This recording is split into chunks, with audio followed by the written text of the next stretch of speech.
mais que bem-vindo ao meu canal Super Resumos. Mas antes do início desse vídeo, deixa seu like e se inscreve que me ajuda bastante e vamos pro vídeo. Ignorem se acontecer de vocês ouvirem algum tipo de barulho que tá acontecendo uma obra aqui perto da minha casa e a situação está tensa. O filme começa em uma manhã 5 dias antes do Natal. Sarah e Jonathan disputam o mesmo par de luvas em uma loja. Eles ficam no famoso "não, leva você", e um senhor quase leva as luvas enquanto eles ficam nisso. Mas o John acaba desistindo e a Sarah leva as luvas. Depois disso, eles vão numa confeitaria tomar um milkshake. Lá eles conversam e ele comenta que precisa comprar um presente para a namorada dele, já que a Sarah ficou com as luvas. Ela comenta que acredita que o destino está no controle de tudo, mas ele não parece acreditar muito nisso. Esses dois são um clássico de a crente no destino e o completo descrente. Até o final desse resumo, ela vai convencer ele a dar graças a Deus. O Jonathan desenha sobre o encontro deles ser uma obra do destino e afirma ou dá a entender que está caidinho por ela, e pede o número da Sarah. Ela toca a bola pro destino, ou pro universo, e fala que se tiver que acontecer, eles vão se encontrar novamente. Eles dão um beijo de despedida no rosto, e o táxi dela chega e aparentemente ela vai embora. Ele se lembra que esqueceu a echarpe na confeitaria, mas quem encontra é a Sarah, pois ela teve que voltar, pois tinha esquecido as luvas lá também. O Jonathan chama a Sarah para fazer alguma coisa e eles vão patinar no gelo. Ele solta que ela tem que jurar para ele que não está em condicional e nem atrás de um green card. Condicional a gente até entende, mas o que o pobre do green card fez contra este homem? Ela nega ambas as opções e joga a pergunta se esse é o caso dele. Ele se diz um cidadão de bem. Ou mesmo pergunta do que ela mais sente falta na Inglaterra. Ela responde que sente falta da mãe dela e pergunta qual é o filme favorito dele. Ele responde que é Rebelde Indomável, um filme policial, mas ela não conhece. E questiona qual foi o melhor momento dele em Nova York. Ele fala que aquele foi o melhor. Depois disso, ela cai e tem um corte no cotovelo. O Jonathan observa as sardas dela e fala que parece com uma constelação de Cassiopeia. Ele explica que a mesma era uma rainha vaidosa, ao ponto de ofender os deuses, e que foi castigada por Poseidon ao ser colocada em seu trono de cabeça para baixo, e que acabou morrendo por conta disso, e virou uma constelação. Sarah tenta dar o número dela para o Jonathan, mas um carro faz um vento absurdo e leva o número dela embora. E eu, por muito menos, já teria desistido dessa relação. Ele tenta argumentar que aquilo foi um acidente, mas ela interpreta isso como um sinal do destino. Ele retruca que o destino está nas mãos deles e questiona se o destino levaria os dados dela até ele. E isso é o mesmo que dar combustível para maluco. Ela tem a belíssima ideia de anotar os dados dele em uma nota de $5. Ele fala que ela é estranha e interessante. Eu não falaria isso, eu diria doente psiquiátrica. Ela corre para gastar a nota com os dados dele e ele fica sem entender. Ela explica que quando a nota voltar, ela ligará para ele e que ele vai acreditar no destino. E é isso que eu chamo de brincar de roleta russa com a vida. A mesma também fala que vai deixar algo para que ele a encontre, que são os dados dela no livro Amor nos Tempos de Cólera. Ela fala que quando chegar em casa, vai escrever os dados no livro e vender para alguma livraria, mas não fala qual.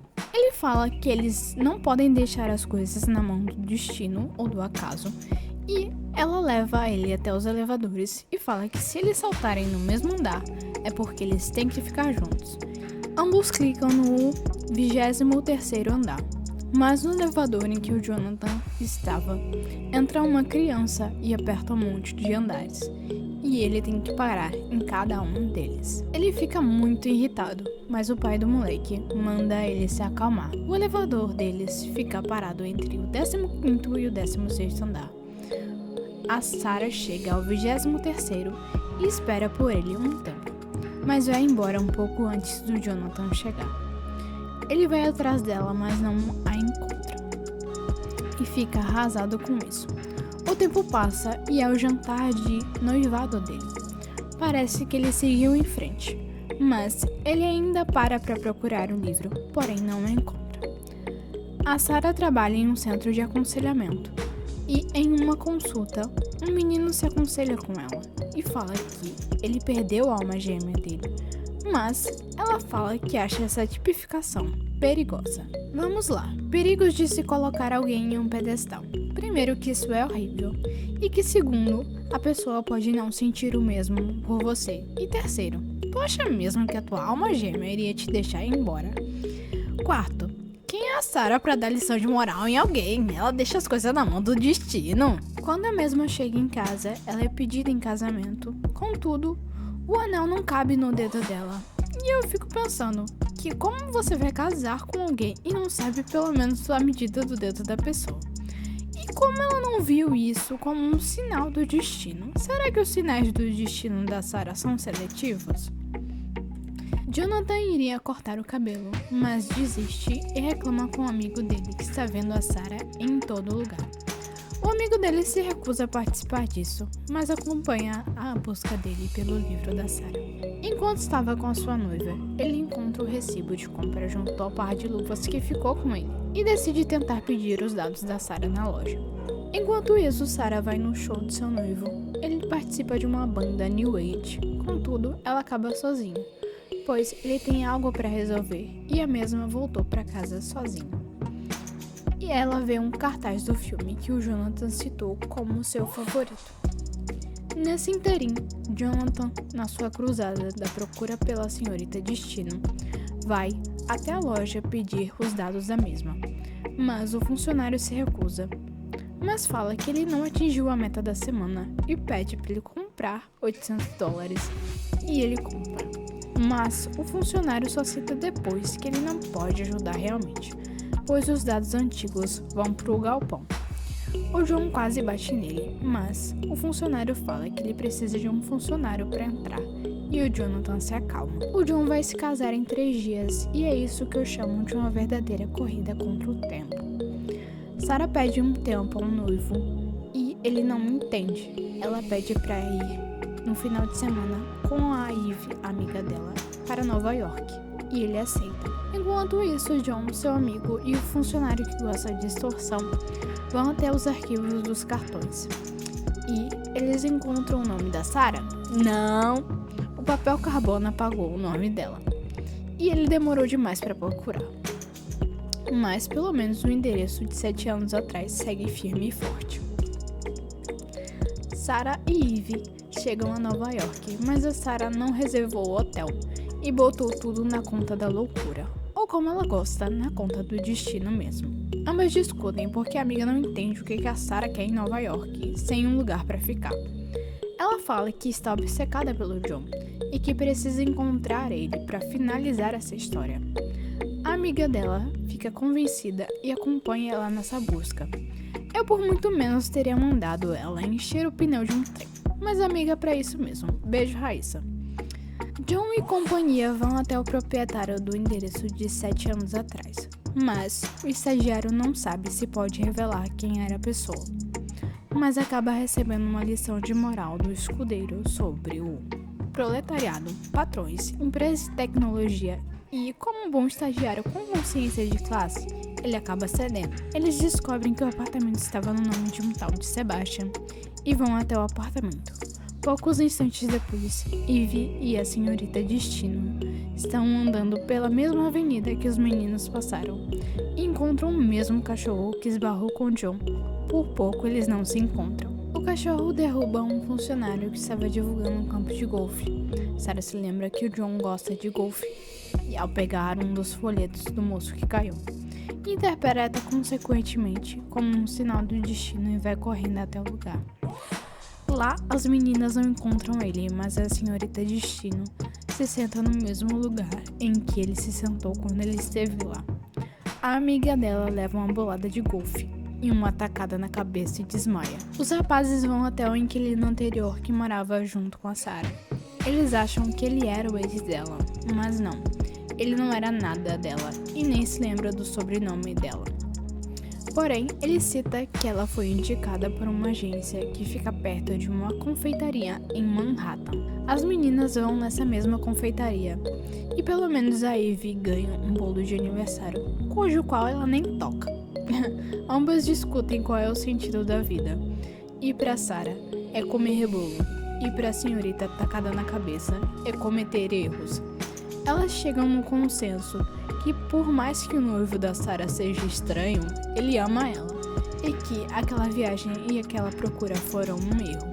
Elas desistem e vão embora, mas a nota com os dados do John fica na mão da Ivy e ela nem percebe. No mesmo momento em que ambas pegam um táxi, os meninos chegam à agência que fica perto da confeitaria.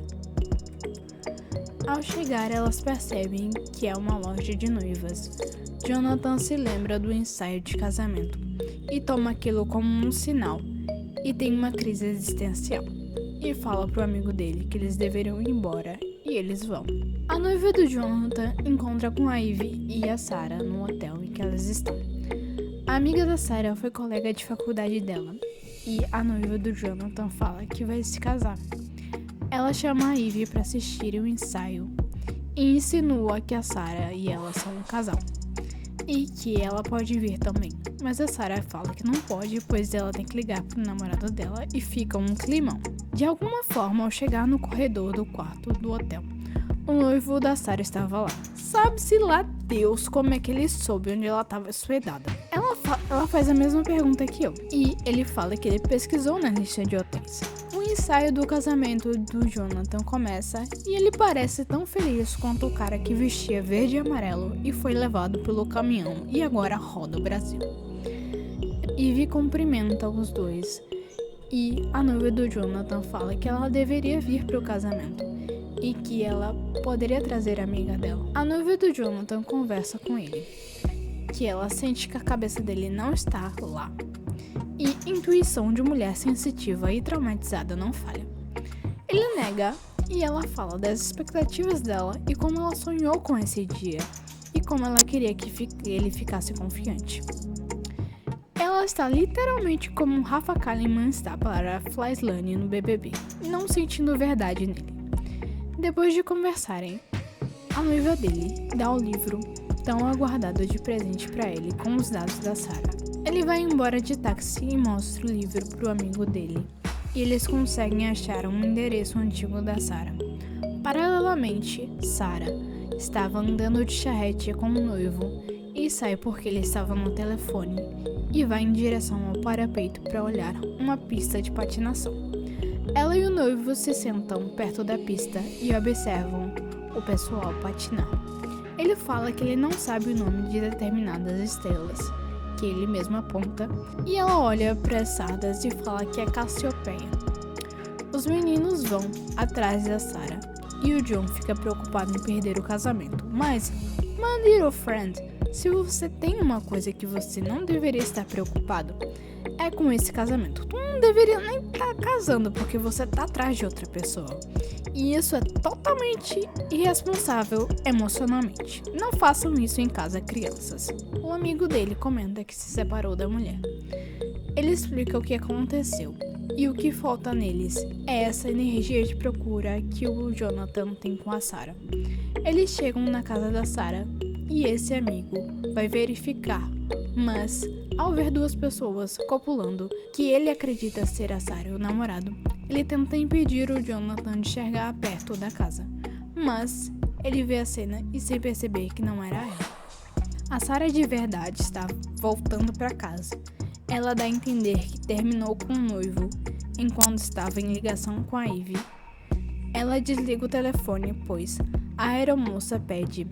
Ela nota que pegou a carteira da amiga por engano e depois de dar a nota, ela percebe que o número do Jonathan estava lá.